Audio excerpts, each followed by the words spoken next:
Hello everyone, ఎలా ఉన్నారు అందరూ? Good morning. నాన్ వెజిటేరియన్స్ కంప్లీట్గా వెజ్ తినాలంటే ఎంత కష్టం అసలు. నా కష్టం భగవాన్కి కూడా రావద్దు. హెల్త్ బాగాలేక ఆల్మోస్ట్ 15 డేస్ నాన్ వెజ్ తినలేదు. చికెన్ ఇంకా కొన్ని డేస్ వద్దు అన్నారు. మటన్ తినొచ్చు అన్నారు. అందుకే మా డాడీ నేను లేవకంటే ముందే నా వరకు కొంచెం మటన్ తెచ్చారు. బోటి తినాలనిపించి బోటి కూడా తెచ్చారు డాడీ. మనం లేచేసరికి దాన్ని స్టవ్ పైన పెట్టి ఉడికిస్తున్నారు.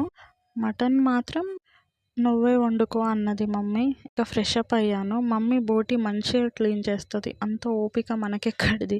అందుకే కొంచెం క్లీనింగ్ ప్రాసెస్ వీడియో షూట్ చేశాను.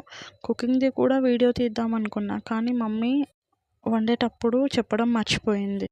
ప్లస్ మనం వెళ్ళి ఊరికే ఉంటామా, ఏదో ఒకటి కదిలిస్తాం. అందుకే దానికోసం కూడా చెప్పనట్టుంది. నెక్స్ట్ టైం ఫుల్ ప్రాసెస్ పెడతాను. మటన్ ఆఫ్టర్నూన్ కోసం కదా అని ఇప్పుడు దోశలు వేసుకొని టిఫిన్ చేస్తున్నా.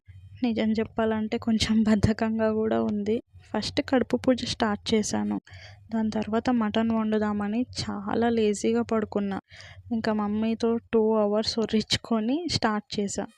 అండ్ టైం కూడా 1 అలా అవుతుంది. కుక్కర్లో వండుదాం అనుకుంటున్నా. అగైన్ వంట పెంట కార్యక్రమానికి స్వాగతం సుస్వాగతం. నేను నాన్ వెజ్ అయితే బాగానే చేస్తా. నేను తినేదైతే ఇంకా బాగా చేస్తా. నేను వంట చేసేటప్పుడు చాలా కాన్సన్ట్రేట్గా చేస్తా. ఇప్పుడు కుకింగ్ చూసేద్దాం. దానికి ముందు మన ఛానల్ని సబ్స్క్రైబ్ చేసి సపోర్ట్ చేయండి. ముందుగా కుక్కర్లో ఆయిల్ పోసి చీలిన పచ్చిమిర్చి వేసి వేగనివ్వాలి. తర్వాత ఆనియన్స్ వేసుకోవాలి. నేను ఆనియన్స్ కొన్ని ఎక్కువగానే వేస్తాను గ్రేవీ కోసమని. ఆనియన్స్ వేసి కొంచెం సేపు మగ్గనివ్వాలి. ఏదో మటన్ హెల్త్కి మంచిది అండ్ ఈ టైంలో తినకూడదు అని మటన్, కానీ లేదు అంటే నాకు చికెన్ అంటేనే చాలా ఇష్టం.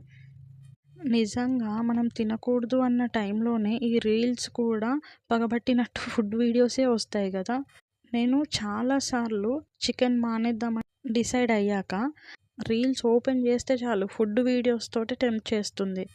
కానీ ఈసారి ఎంత టెంప్ట్ చేసినా కూడా చాలా నిగ్రహంతో ఉండే. నెక్స్ట్ ప్రాసెస్ చూసేద్దాం. ఆనియన్స్ వేగాక అల్లం పేస్ట్ వేసుకొని పసుపు వేసుకోవాలి. తర్వాత మటన్ యాడ్ చేసుకొని ఆయిల్లోనే చాలాసేపు ఫ్రై చేసుకోవాలి. తర్వాత సాల్ట్ యాడ్ చేసి ఇంకొంచెం సేపు ఫ్రై చేసుకోవాలి. వీడియో తీయాలి, వంట చేయాలి అన్న తొందరలో లైటింగ్ కూడా చూసుకోలేదు. ఒక నానుడు ఉంటుండే, సుందరానికి తొందర ఎక్కువ అని. ఇప్పుడు నన్ను చూస్తే పక్కా నేమ్ చేంజ్ చేస్తారు. ఇప్పుడు కర్రీలో కొంచెం కారం వేసుకొని కారం ముక్కలకి పట్టేలాగా చాలాసేపు ఫ్రై చేసుకోవాలి. తర్వాత నీళ్ళు పోసుకోవాలి.